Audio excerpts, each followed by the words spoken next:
Robinhood will allow limited buys at tomorrow's open on that stock and others. This comes after Robinhood and other retail brokerages restricted trading on these high-flying names during today's regular session. Our next guest is calling those new restrictions on trading un-American. Joining us now is Morgan Creek Digital Assets founder Anthony Pompliano. Anthony, great to have you with us tonight. Absolutely. Thanks so much for having me. What's so un-American about this? Yeah, look, obviously this has been building for a while, right? And I think that there's a bunch of investors who believe that they've been punished as savers through the devaluation of the dollar. They've gone to the stock market, and today they are equipped with information, communication tools, and access to markets. And the friction to those three things has been driven nearly to zero. And all of a sudden, they start to find exploitations in the market. They find mistakes that large hedge funds have made. And the second that they start to exploit those weaknesses or those mistakes, the markets get shut, or the stocks, they can't trade them anymore. And so what we're seeing is people who are saying, wait a second, if you're going to risk capital and you're wrong, you should lose. Because if I risk capital and I lose, and I'm wrong, then I'll lose. And so all we're watching is we're just watching the acceleration where these people are going to pick up the ball and they're going to go play elsewhere. And they're going to move to the digital decentralized financial system that is a free market that operates as a meritocracy where the best idea wins. Right. If you're right, you profit. If you're wrong, you lose.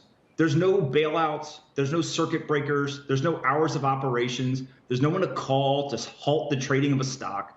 If you're right, you profit. And if you're wrong, you lose. But that's no longer happening in American financial markets. We now have manipulated markets where the free market does not reign, and therefore we're going to accelerate the digital decentralized financial system that's being built now.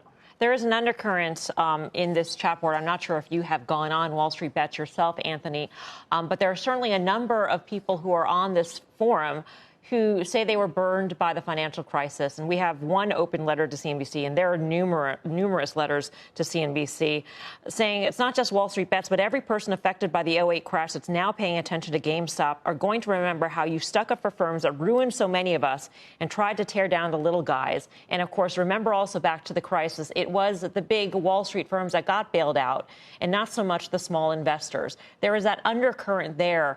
And I think not surprisingly, Anthony, the Bitcoin community has really sort of rallied along with the Wall Street Bets community. Why do you think there is that undercurrent there? Yeah, look, technology is the great equalizer. And so for the last decade, basically the people in 08, 09, whether it was Occupy Wall Street and Zuccotti Park or just Americans, frankly, around the country, they felt helpless. They felt like they couldn't do anything. But now with technology, that great equalizer, we've seen a reduction in the friction for information. You don't need a Bloomberg terminal to play in the public markets anymore. You can literally just have an internet connection. Communication tools. You don't have to go to the idea dinners. You can go on Reddit. You can go in a Telegram chat. You can go on Twitter.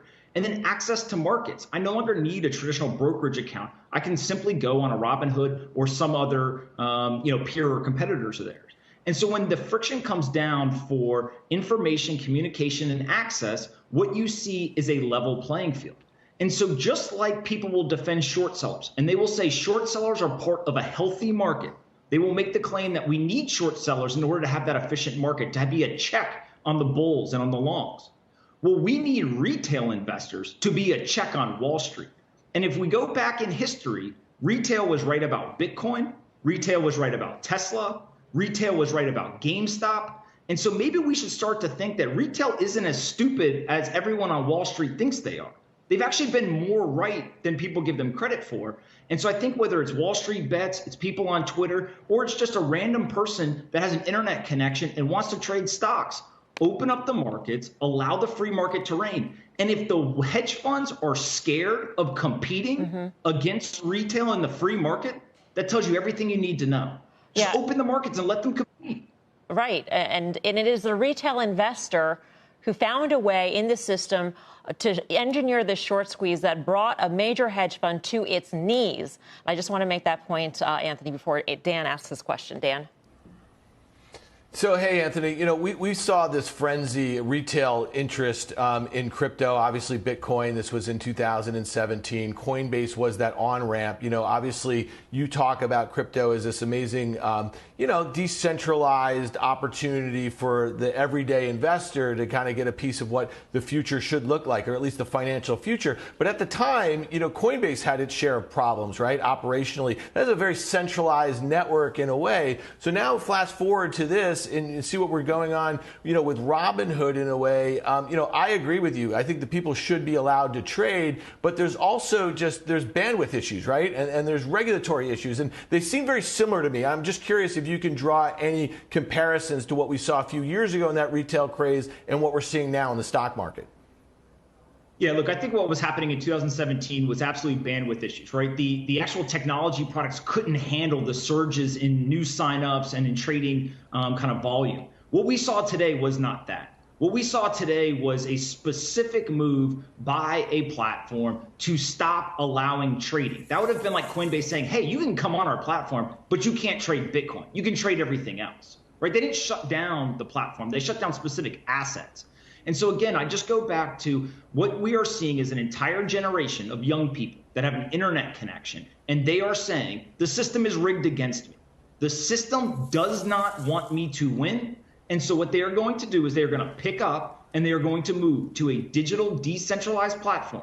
And in that new financial system, there are no circuit breakers. There are no hours of operations. It's a 24/7, 365 days a year free market that you can't call anyone and halt trading.